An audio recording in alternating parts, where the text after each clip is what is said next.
Okay, basically here, this is a great place to practice breathing into the sides of your ribs.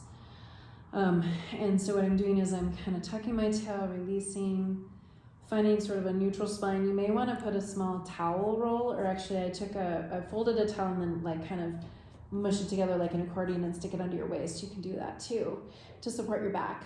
And then right here, just taking your hand to your ribs, maybe fingers and thumbs together, and then do a nice inhale through the sides of your ribs, expanding up to the ceiling because the one on the floor is kind of already there. And then as you exhale, feel how your ribs and your hands slide towards your waist a little bit. And again, breathe in through the top ribs. Notice I'm not really breathing in my shoulder. I'm breathing into the sides of my ribs, expanding. And as you exhale, again, follows, and you can see my hand moving down toward the floor and towards my waist, okay? And you can do this on both sides. You get a chance to really feel the sideways movement of your rib cage like a bucket handle. So if you had a bucket, this is on its side, you have a bucket laying on its side, this is the bucket handle motion that the ribs are making, okay? So I would do that on both sides, and then, and this is to help with some people breathe really well diaphragmatically, but they don't breathe much in their ribs. So we need to have a little bit of both so that your diaphragm can expand backward. So then we can go into a child's pose, and whatever that, you can put a pillow underneath your bum and your feet, and maybe even underneath your ankles if you tend to cramp here.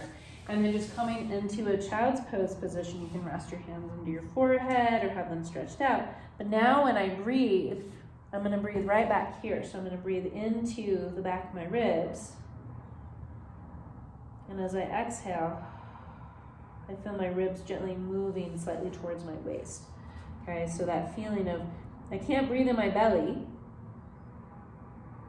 I literally have to expand my ribs behind me as if they are two sails of a sailing ship, kind of on either side, expanding a little bit this way, and then as you exhale, they'll move slightly towards your waist. So again, working to open this up a little bit, okay?